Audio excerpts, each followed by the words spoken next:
Welcome to Nisha classes at UK. आगे बढ़ते हैं हम आपके टीचिंग एप्टीट्यूड की सीरीज़ में, और आज हमारा टॉपिक है शिक्षण विधियाँ एवं प्रविधियाँ। ठीक है, teaching methods and teaching techniques जो होती हैं। ये आपका सिलेबस जो हम करा रहे हैं, जो उत्तराखंड लेक्चरर का सिलेबस है स्क्रीनिंग का, उसके अकॉर्डिंग आपको ये करवा रहे हैं।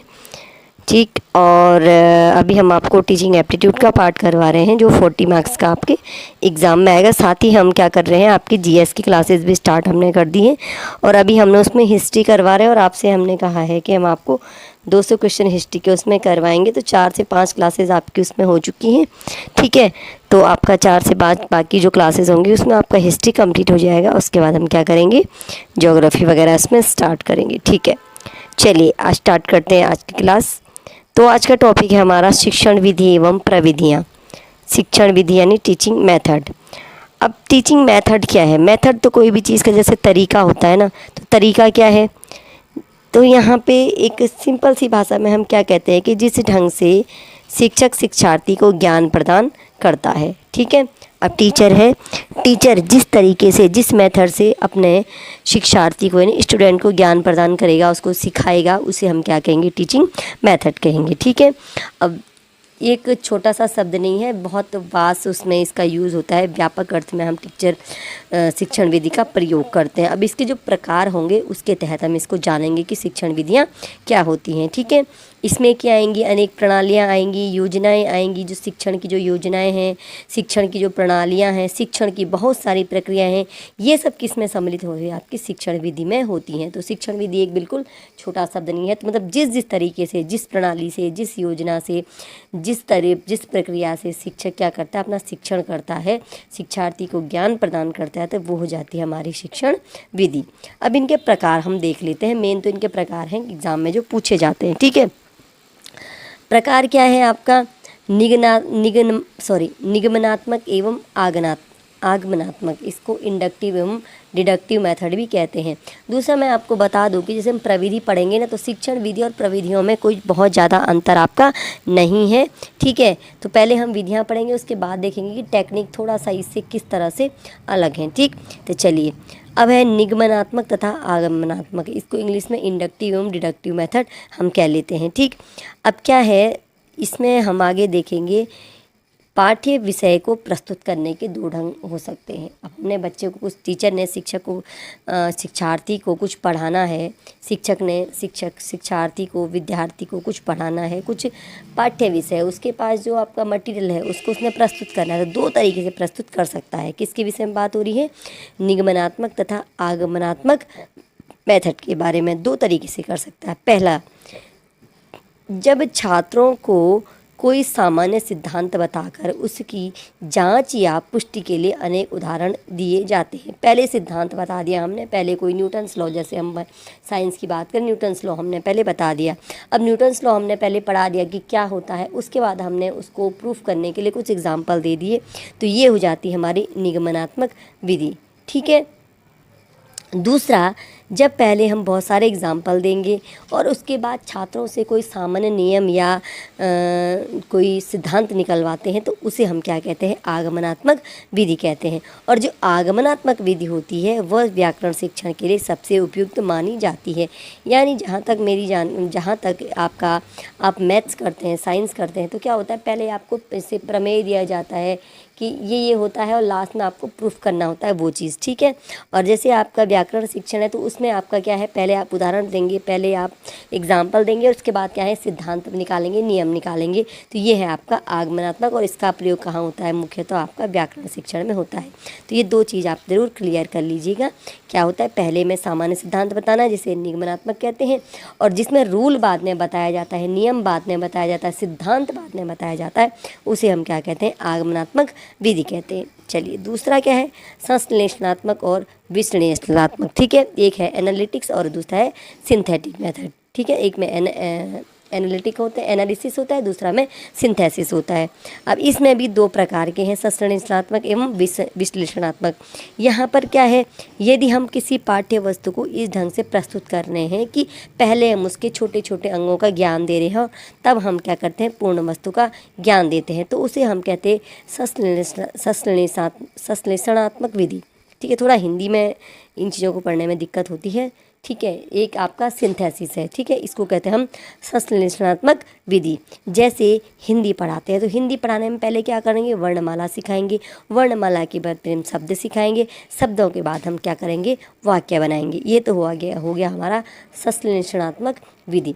दूसरा है, यदि पहले हम वाक्य सिखाते हैं, बाद में हम शब्द सिखाएं और अंत में वर्ण सिखाएं, यानी हम पहले वाले पार्ट का बिल्कुल उल्टा चलते हैं, तो ये क्या हो जाता है, विश्लेषणात्मक विधि होता है, क्योंकि इसमें क्या होता है, पूर्ण से अंगों की ओर चलते हैं। ये है आपका एनालिसिस, ये है आपका सिंथेसिस। ठीक है, तो सिंथेसिस में क्या होंगे, आप अंगों से पूर्ण की ओर जाएंगे, और आप जो एनालिटिक है, एनालिसिस है, उसमें आप क्या करेंगे, पूर्ण से अंगों की ओर जाएंगे। ठीक है, तो ये हो गया आपके सिंथेसिस और एनालिसिस वाली। ठीक है, चलिए आगे बढ़ते हैं। वस्तु विधि, वस्तु मतलब मटेरियल, कोई पदार्थ जो है उसको लेकर आपकी वस्तु विधि आती है, और इसका जो हम यूज़ करते हैं, कहाँ से करते हैं, मूर्त से अमूर्त की ओर। अब मूर्त से अमूर्त की ओर किस तरह से, वास्तव में हमें, ये तो थोड़ी सी हम भाषा आपको एक्सप्लेन करने के लिए आए हैं कि बाह्य संसार का ज्ञान ज्ञानेंद्रियों के द्वारा प्राप्त होता है, जिसमें नेत्र प्रमुख है। अब हम बाहर की चीज़ों को कैसे पता कर रहे हैं कि ये पेड़ है, ये मकान है, ये पत्थर है, ये पेंसिल है, क्योंकि हम अपनी जो ज्ञानेंद्रिय आँखें हैं उनसे हम पता करते कि ये हमें वस्तु है। संसार में जो भी चीज़ें हैं हमें आँखों से दिखाई दे रही हैं, हमें पता चल रहा है कि ये एक वस्तु है। अब जब वस्तु पर आँखें, जब ज्ञानेंद्रियाँ इस चीज़ का हमें बताएंगी, तो जैसे हम देखते हैं तो हमें पता चल जाता है कि ये एक वस्तु है, उसका हमें परिचय मिल जाता है। इसलिए जो मूर्त वस्तु ज्ञान है वो प्रदान करने का सबसे सरल साधन है। तो मूर्त वस्तु जो होती है वो क्या होती है, ज्ञान प्रदान करने का सबसे सरल साधन होता है। मूर्त वस्तु मतलब जो हमें दिखाई दे रहा है, तो ज्ञान प्रदान करने का सबसे आसान साधन क्या होता है, हमारा मूर्त वस्तु जो हमें दिखाई देती है। ठीक है, इसलिए प्रारंभ से ही क्या होता है, पढ़ाने के लिए वस्तु विधि का सहारा लिया जाता है।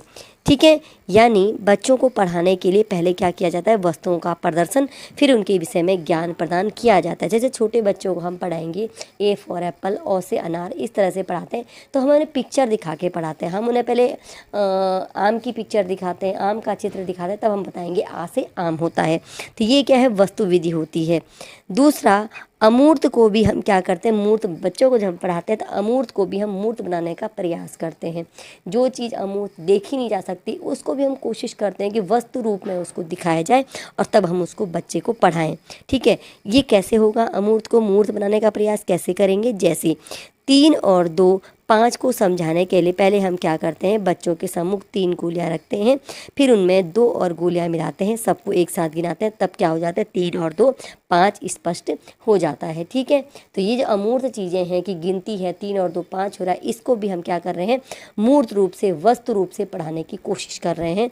तो वस्तु विधि वस्तु विधि क्या है, एक पढ़ाने की विधि है जिसका सूत्र है, जिसका सिद्धांत क्या है, मूर्त रूप, और हम चलते हैं फिर मूर्त रूप से अमूर्त की ओर। जैसे हमने पहले बच्चों को दिखाया कि 3 और 2 5 होते हैं वस्तु के द्वारा, उसके बाद अमूर्त रूप में हम बच्चे को बोल सकते हैं कि 3 और 2 5 होता है। तो इस प्रकार ये एक विधि है मूर्त से अमूर्त की ओर।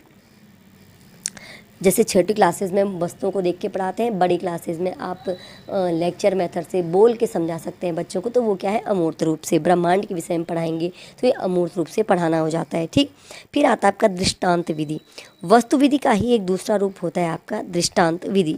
दृष्टांत विधि में क्या है, वस्तु विधि में जिस प्रकार हम वस्तुओं के द्वारा ज्ञान प्रदान करते हैं, वस्तु विधि में हम क्या करते हैं, मूर्त वस्तुओं को दिखाते हैं और उसके द्वारा हम ज्ञान प्रदान करते हैं। दृष्टांत विधि में हम क्या करते हैं, दृष्टांतों के द्वारा ज्ञान प्रदान करने का कोशिश करते हैं। दृष्टांत क्या होते हैं, दृष्टांत कुछ दृश्य भी हो सकते हैं, दृष्टांत श्रव्य भी हो सकते हैं। अब इनमें क्या क्या आएंगे, चित्र, मानचित्र, चित्रपट, ये क्या है, आपके दृश्य हैं। इसमें हम वस्तु का स्पष्टीकरण कर सकते हैं चित्रों द्वारा, मानचित्रों द्वारा और चित्रपट के द्वारा। जैसे हमने कहा आ से आम बताना है तो हम आम का उसको चित्र दिखा देंगे। अब जैसे ये है उपमा, उदाहरण, कहानी, चुटकुले, ये क्या है, श्रव्य दृष्टांत हैं। किसी का उदाहरण दे दिया, कोई कहानी सुना दी, कोई चुटकुला सुना दिया, तो ये विषय का स्पष्टीकरण के लिए जब इस चीज़ का प्रयोग हुआ तो ये आपके क्या है, श्रव्य दृष्टांत होंगे, और चित्र मानचित्र वगैरह के क्या होंगे, आपके दृश्य दृष्टांत होंगे। तो इस प्रकार एक विधि हो जाती है आपकी दृष्टांत विधि।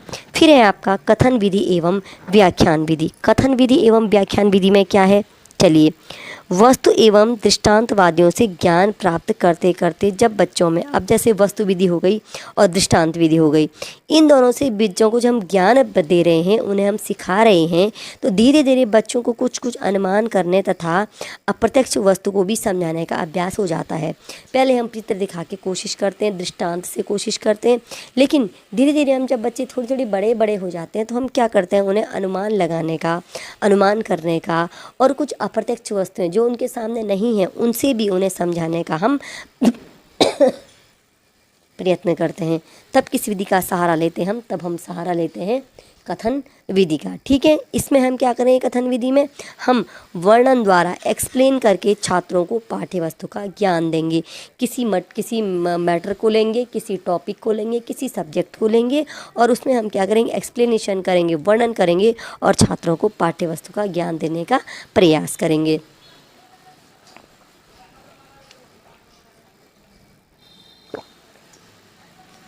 लेकिन वर्णन विधि में होता क्या है, कथन विधि में क्या हो गया, हमने बैठे हैं, छात्र भी बैठे हैं, शिक्षक भी बैठा है, किसी चीज़ का वर्णन किए जा रहे हैं। कोई आपका ताजमहल है, हम ताजमहल का वर्णन कर रहे हैं, कोई भी घटना है उसका वर्णन कर रहे हैं। ठीक है, लेकिन इसमें क्या है, छात्र अधिकतर निष्क्रिय श्रोता बने रहते हैं। ठीक है, और जो पाठन है, जो टीचिंग है, वो इफ़ेक्टिव नहीं होती, वो प्रभावशाली नहीं होती है। किस विधि में, कथन विधि में। ठीक है, तो इसी परिप्रेक्ष्य को देखते हुए, इसी चीज़ को देखते हुए जो शिक्षा शास्त्री हर्बर्ट स्पेंसर थे, उन्होंने क्या कहा कि बच्चों को कम से कम बतलाना चाहिए, बच्चों को बताना कम से कम चाहिए, और उन्हें अधिक से अधिक स्वतः ज्ञान द्वारा सीखना चाहिए। और इसी से कौन सी विधि निकलती है, आपकी व्याख्यान विधि। कथन विधि के साथ ही आपकी आ जाएगी व्याख्यान विधि। ठीक है, व्याख्यान विधि कहाँ यूज होती है, मुख्यतः उच्च कक्षाओं में व्याख्यान विधि का प्रयोग लाभदायक समझा जाता है। तो बड़ी क्लासेज में क्या होता है, आपका मोस्टली लेक्चर मेथड से ही हम बच्चों को पढ़ाते हैं। अब हर्बर्ट स्पेंसर क्या कहते हैं कि जब हम कथन विधि का प्रयोग करते हैं तो हम प्रायः 5 सोपानों का प्रयोग करते हैं। पहला क्या है, प्रस्तावना। ठीक है, जब हम लेक्चर मेथड या कथन विधि जो भी कहेंगे तो सबसे पहले हम प्रस्तावना, उसके बाद हम प्रस्तुतिकरण, फिर हम किसी चीज़ से उसकी तुलना करते हैं या सिद्धांत की स्थापना करते हैं, फिर उसको रिपीटिशन, आवृत्ति, बार बार रिपीट करते हैं, और उसके बाद उसका हम अप्लाई करते हैं, उसका प्रयोग करते हैं। तो हर्बर्ट स्पेंसर के अगर 5 सोपान पूछ लिए जाएं कथन विधि के, तो सबसे पहले आएगा आपका प्रस्तावना, फिर आपका आता है प्रस्तुतिकरण, फिर आपका आता है तुलना या सिद्धांत स्थापन, चौथा आता है आपका आवृत्ति, और पांचवा आता है आपका प्रयोग। लेकिन केवल ज्ञानार्जन के पाठों में ही 5 सोपानों का प्रयोग किया जाता है। जहाँ पर कौशल के, जो स्किल के लेक्चर होते हैं, स्किल का लेसन होता है, वहाँ पर हम कुछ सीमित सोपानों का ही प्रयोग करते हैं। और जो 5 के 5 हैं उनका यूज हम कहाँ करते हैं, जब क्या होता है, ज्ञानार्जन होता है, बच्चों को ज्ञान दिया जाता है, कुछ चीज़ सिखानी होती है। कौशल में, स्किल डेवलपमेंट में हम इनके कुछ ही सोपानों का, कुछ ही स्टेप का यूज करते हैं। ये तो होगी हर्बर्ट स्पेंसर के 5 सोपान, और इसने कहाँ दिए, ये कथन विधि के सापेक्ष में दिए। ठीक है, चलिए आगे बढ़। प्रश्नोत्तर विधि या सुकराती विधि। तो सुकराती विधि इसलिए कहते हैं प्रश्नोत्तर विधि को कि सुकरात ने इसकी खोज की थी। प्रश्न एक युक्ति है, बच्चों को पढ़ाने के लिए प्रश्न का प्रयोग करते हैं। एक हेल्पिंग मटेरियल, एक हेल्पिंग एड टाइप का हो जाता है प्रश्न। फिर भी सुकरात ने क्या किया, प्रश्नोत्तर को एक विधि के रूप में प्रयोग किया, इसलिए इसको हम क्या कहते हैं, सुकराती विधि कहते हैं। क्योंकि किसने दिया इसको, सुकरात ने दिया। इसमें क्या होता है, प्रश्नकर्ता से ही प्रश्न किए जाते हैं। जैसे आप छात्र को कोई टॉपिक पढ़ा रहे हैं, ठीक है, शिक्षक छात्र को टॉपिक पढ़ा रहा है और छात्र ने कोई क्वेश्चन पूछ लिया, तो हम क्या करते हैं, छात्र से ही क्वेश्चन पूछते हैं। और वो जब वो क्वेश्चन का आंसर देता है, उसने कोई बड़ा क्वेश्चन पूछ लिया कि उसने आपसे पूछ लिया कि 2 × 5 मतलब 5 का पहाड़ा आपको सुनाना है। वो कहता है कि 5 × 2 कितना होता है, ठीक है, 5 × 2 में फिर आपने उसको पूछा कि 5 + 5 कितना होता है, ठीक है। तो क्या करेगा इसमें टीचर, क्या करेगा, प्रश्नकर्ता से प्रश्न करेगा, फिर जब वो उत्तर देगा, उसके आधार पे उसको फिर प्रश्न करेगा और इस प्रकार प्रश्न करते करते क्या करेगा, छात्र से जिस क्वेश्चन को वो पूछ रहा है उस क्वेश्चन का आंसर निकलवा लिया जाएगा।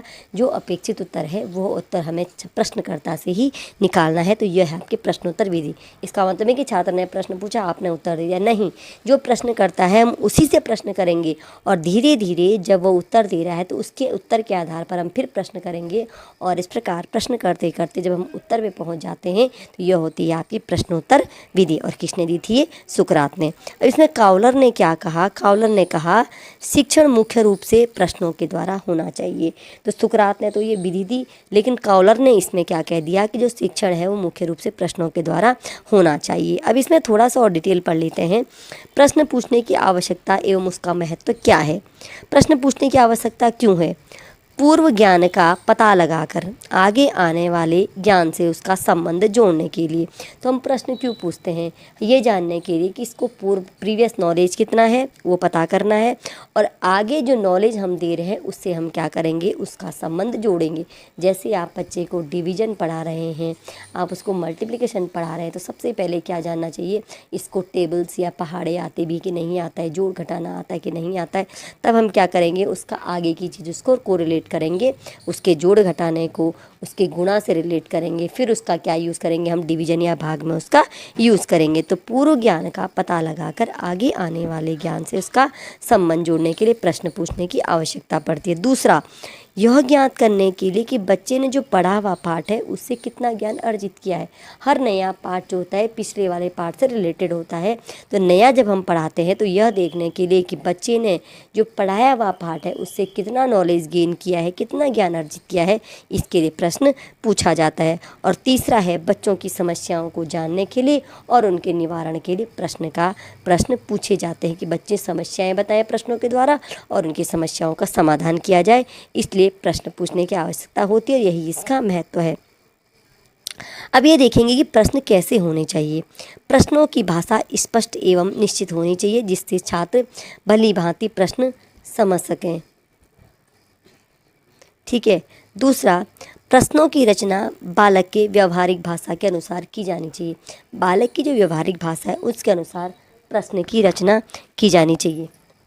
प्रश्न उद्देश्य के साथ संबंधित होना चाहिए। हम जो पढ़ा रहे हैं, जो हमारा आज का उद्देश्य है, ऑब्जेक्टिव है, उसके अनुसार क्या होना चाहिए, प्रश्न संबंधित होना चाहिए और प्रश्नों का क्रम तर्कसंगत होना चाहिए। प्रश्न जिस हिसाब से हम टॉपिक निकलवा रहे हैं, तो छोटे छोटे टॉपिक से हम बड़े टॉपिक निकलवा रहे हैं, तो पहले बेस से हम क्वेश्चन पूछेंगे, फिर थोड़ी ऊपर की सीढ़ी चढ़ेंगे। तो प्रश्नों का क्रम क्या होना चाहिए, तर्कसंगत होना चाहिए। तो ये है प्रश्नोत्तर विधि के अंतर्गत आने वाली चीज़ें। फिर है करके सीखना, लर्निंग बाय डूइंग, जो सबसे आजकल आपका RTE है। आप अगर शिक्षा की नीति कोई भी चीज़ वर्तमान में देखेंगे तो सबसे इम्पोर्टेंट क्या है आपका, करके सीखना या लर्निंग बाय डूइंग। अब ये बात कब से आई है, जब से बाल मनोविज्ञान के विकास ने यह सिद्ध कर दिया। जैसे चाइल्ड साइकोलॉजी डेवलप हुई तो उसमें क्या हुआ, ये बात सामने आई है कि शिक्षा का केंद्र न तो कोई विषय होता है जो हम उसे पढ़ा रहे हैं और नहीं पढ़ाने वाला या शिक्षक या अध्यापक होता है। तो छात्र तो इसका सेंटर कौन है, शिक्षा का केंद्र कौन है, तो शिक्षा का केंद्र है आपका छात्र। तब से हम क्या करते हैं, शिक्षण में जो टीचिंग है उसमें सक्रियता को अधिक महत्व दिया जाने लगा है। जब से छात्र सबसे ज़्यादा इम्पोर्टेंट सेंटर में छात्र आ गया है, तब से क्या है, हम सक्रियता को ज़्यादा महत्व देने लग गए हैं। अब करके सीखना, लर्निंग बाय डूइंग, ये क्या है, स्वानुभव, अपने अनुभव द्वारा ज्ञान प्राप्त करना सर्वाधिक व्यापक शिक्षण सिद्धांत है। इसलिए रूसो से लेकर मॉन्टेसरी, ड्यूवी, इन शिक्षा शास्त्रियों ने भी बच्चों की ज्ञानेंद्रियों को अधिक कार्यशील बनाने तथा उनके द्वारा शिक्षा देने पर अधिक बल दिया गया। ज्ञानेंद्रियाँ यानी आँख, नाक, कान वगैरह जो हमारी ज्ञानेंद्रियाँ हैं, इनको यूज़ करना है और जब इनका यूज़ होगा तो इसी के द्वारा शिक्षा दी जाएगी। जब अपने समझ का इस्तेमाल करेंगे तो बच्चे ज़्यादा अच्छे से सीख पाएंगे, जब करके सीखेंगे तो वो ज़्यादा अच्छे से सीख पाएंगे। और महात्मा गांधी ने भी जो करके सीखना है इसी सिद्धांत के आधार पर बेसिक शिक्षा को जन्म दिया। ठीक है। अतः जो सक्रिय विधि यानी करके सीखना जो विधि है, इसके अंतर्गत कुछ अन्य और विधियां भी सम्मिलित की जा सकती हैं जो करके सीखने के ही अंतर्गत आती हैं। वो है आपका शोध विधि या ह्यूरिस्टिक विधि, योजना विधि, प्रोजेक्ट विधि, डाल्टन विधि, बेसिक शिक्षा विधि। इस प्रकार की जो विधियां हैं वो सब क्या हैं, लर्निंग बाय डूइंग पर ही आधारित होती हैं। ठीक है। अब है आपका शोध विधि या ह्यूरिस्टिक विधि। जर्मनी के प्रोफेसर आर्मस्ट्रॉन्ग द्वारा शोध विधि का प्रतिपादन हुआ। तो ह्यूरिस्टिक मेथड मोस्टली पूछा जाता है इंग्लिश में ही। तो ह्यूरिस्टिक विधि जो आपका किसका है, जर्मनी के आर्मस्ट्रॉन्ग द्वारा, ठीक है। इस विधि में छात्रों को उपयुक्त वातावरण में रखकर हम क्या करते हैं, छात्रों को एक उसके अनुकूल वातावरण प्रदान करते हैं और उसके बाद किसी तथ्य को ढूंढने के लिए उसे प्रेरित किया जाता है, उसे मोटिवेट किया जाता है। किसी तथ्य को ढूंढने के लिए एक वातावरण प्रदान करते हैं और फिर उसे किसी तथ्य को ढूंढने के लिए हम मोटिवेट करते हैं। लेकिन इसका अर्थ यह नहीं होता है कि अध्यापक कुछ नहीं करता है और छात्रों को मनमाना काम करने के लिए छोड़ दिया जाता है। ऐसा नहीं होता है कि अध्यापक कुछ नहीं करेगा, बिल्कुल निष्क्रिय बैठा रहेगा। वो क्या करेगा, जो अध्यापक है वो छात्र का पथ प्रदर्शन करेगा और उसे गलत रास्ते से हटाकर सीधे रास्ते पे लाता रहता है। छात्रों को तुमने कुछ करने के लिए दे दिया तो अध्यापक क्या करेगा, पथ प्रदर्शन करेगा, गाइड करेगा और उसे गलत रास्ते से हटाकर सही रास्ते पर लाता रहता है।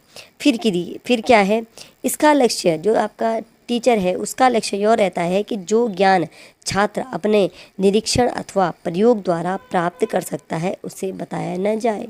तो ये इसमें जो टीचिंग मेथड है इसमें ये टारगेट रहता है कि छात्र जो ज्ञान अपने, जो भी नॉलेज वो अपने ऑब्जर्वेशन द्वारा, अपने प्रैक्टिकल द्वारा, अपने अप्लाई करने के द्वारा प्राप्त कर सकता है। जैसे छोटे बच्चे, आप आजकल बिल्डिंग ब्लॉक्स आते हैं, बिल्डिंग ब्लॉक्स बच्चों को बनाने के लिए दे देते हैं, ठीक है। तो बच्चे उससे बहुत अच्छे अच्छे डिज़ाइन बनाते हैं, बच्चे क्रिएट करते हैं। बच्चों को आप कुछ ड्राइंग बनाने के दे दो तो अगर बच्चे निरीक्षण किसी चीज़ को ऑब्जर्व करके या कुछ प्रैक्टिकल करके कुछ नॉलेज गेन कर सकते हैं तो उनका जो मेथड है टीचिंग का, इसके उद्देश्य क्या है कि बच्चों को वो चीज़ बताई न जाए जिससे वो खुद प्राप्त कर सकते हैं। और इस विधि का प्रयोग सबसे पहले तो विज्ञान की कक्षा में किया गया और फिर धीरे धीरे आपका गणित, भूगोल तथा अन्य विषयों में भी इस विधि का प्रयोग होने लगा। किस विधि का, आपका ह्यूरिस्टिक या शोध विधि का प्रयोग। फिर आपका प्रोजेक्ट विधि या परियोजना विधि, ठीक है। अमेरिका के प्रसिद्ध शिक्षा शास्त्री ड्यूवी, किलपैट्रिक और स्टीवेंसन इनके द्वारा इनके सम्मिलित प्रयास का फल योजना विधि है। इसके अनुसार ज्ञान प्राप्ति के लिए स्वाभाविक वातावरण उपयुक्त होता है। इनके अनुसार क्या है, ज्ञान प्राप्ति के लिए जो स्वाभाविक वातावरण है, नेचुरल एनवायरनमेंट है, वो क्या होता है, अधिक उपयुक्त होता है, ठीक है। अब इसके लिए हम क्या करते हैं, सबसे पहले कोई हम समस्या लेते हैं। वो समस्या कौन सी थी, जो छात्रों के द्वारा ही उठाई जाती है, ठीक है। तो सबसे पहले हम क्या करेंगे, छात्रों के द्वारा एक समस्या लेंगे जो छात्र उठाएंगे, उसके बाद समस्या का हल करने के लिए छात्रों के द्वारा ही योजना बनाई जाएगी और योजना को जो स्वाभाविक वातावरण है, नेचुरल एनवायरनमेंट है, जो हमारा नेचुरल जहाँ पे हम प्रयोग कर रहे हैं उस वे में उसको यूज़ करेंगे, किसको, योजना को, ठीक है। तो ये है आपका प्रोजेक्ट विधि।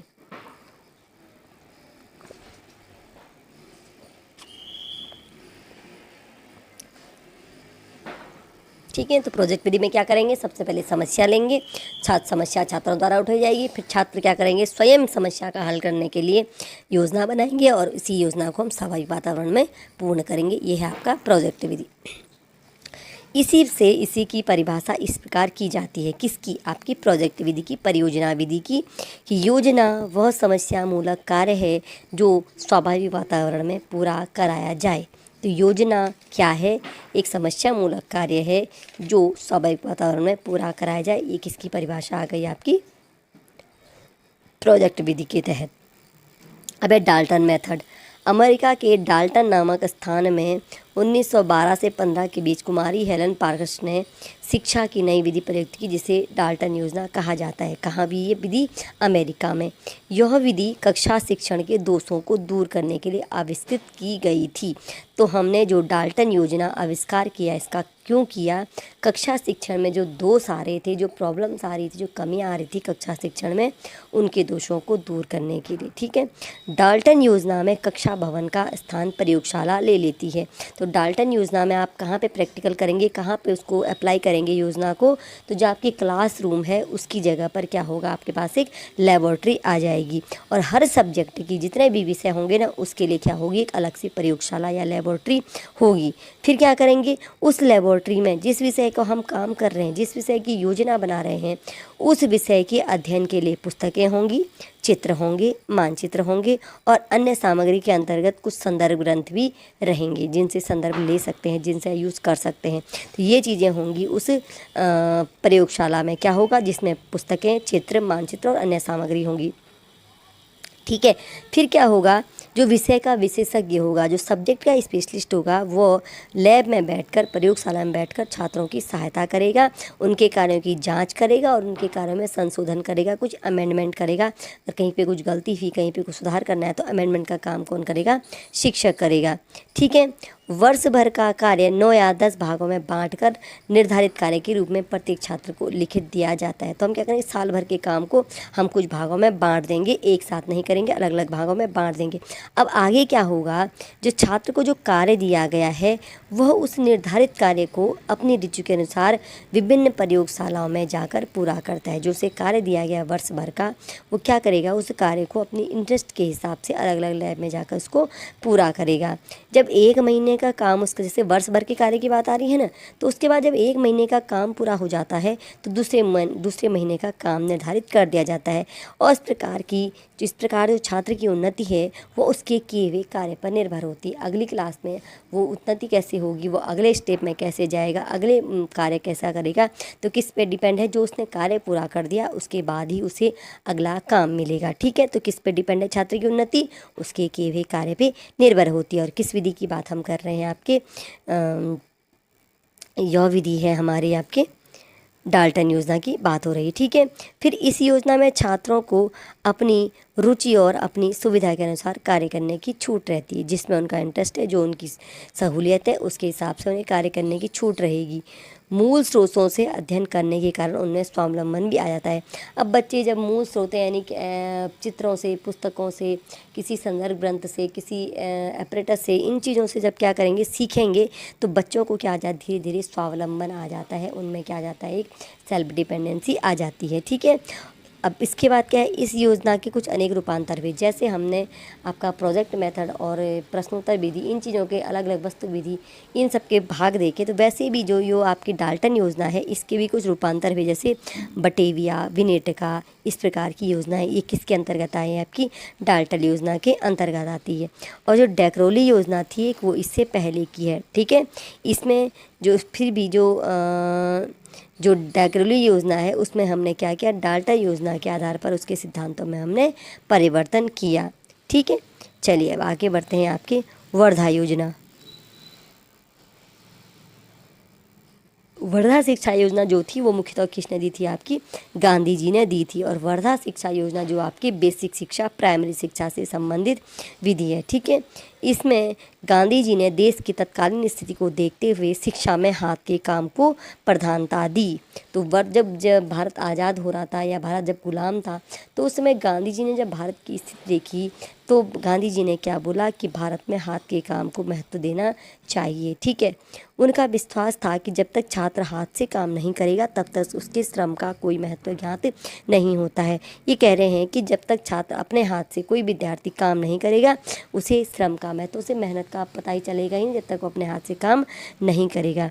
जो सैद्धांतिक ज्ञान है, जो हम पुस्तकों में पढ़ते हैं, जो थ्योरी हम पढ़ते हैं, वो क्या करता है? मनुष्य को अहंकारी एवं निष्क्रिय बना देता है। सैद्धांतिक ज्ञान क्या करता है?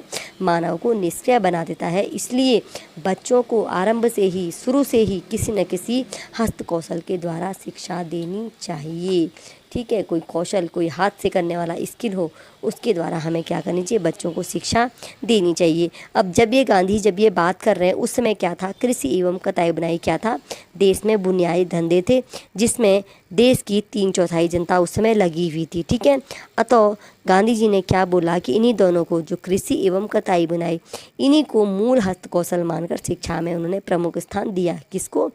कृषि एवं कताई बुनाई को। ठीक है। और आगे देखते हैं बेसिक शिक्षा की प्रमुख विशेषताएं। मातृभाषा के माध्यम से शिक्षा होनी चाहिए, बेसिक शिक्षा। हस्त कौशल केंद्रित शिक्षा होनी चाहिए।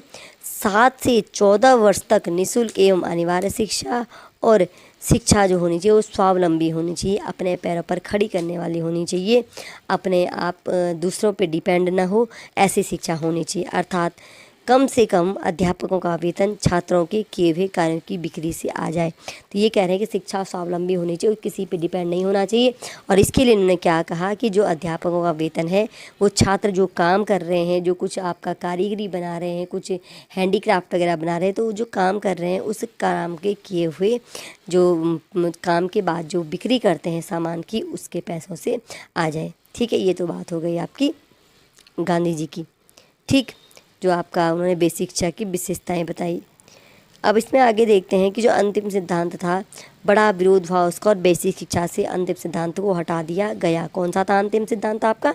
आपका अंतिम सिद्धांत था आपका शिक्षा स्वावलंबी हो और उसे कम से कम अध्यापकों का जो वेतन है वो छात्रों के किए हुए कार्यों से बिक्री से आ जाए। तो इससे थोड़ा सा ये जो विरोध हुआ और इसको क्या कर दिया, बेसिक शिक्षा से हटा दिया गया। अब ये बात कहाँ से आई सामने कि अंग्रेजी शिक्षा ने देश के अधिकांश शिक्षित वर्ग को पंगु बना दिया है। वे हाथ से काम करना हेय मानते हैं। यही कारण है कि संपन्नता उच्च वर्ग के लोगों ने बुनियादी शिक्षा के प्रति उदासीनता दिखाई, जिससे यह क्या हो गई, केवल निर्धन वर्ग के लिए ही रह गई। ये आ गया आपका बेसिक शिक्षा। थोड़ा थोड़ा हमने डिटेल देने की कोशिश करी है कि बीच से अगर क्वेश्चन पूछ ले जाए तो हम कैसे करेंगे, जब हमारे पास कोई मटीरियल ही नहीं होगा। ज़रूरी नहीं है कि हमें ऑब्जेक्टिव जो पढ़ रहे हैं वहीं से हमें क्वेश्चन आ जाए। जब हम इन थॉरो स्टडी करते हैं तभी हम क्या होते हैं, एग्ज़ाम के सिलेक्शन के लिए अपने को कंफर्म कर सकते हैं। ठीक है,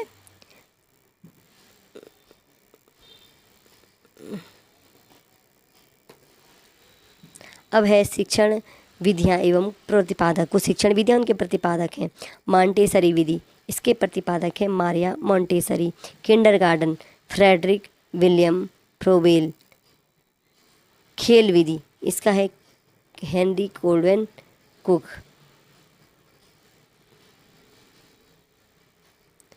डाल्टन विधि का है आपका हेलन पार्कहर्स्ट। ठीक है, डाल्टन विधि का क्या है, पार्कहर्स्ट है।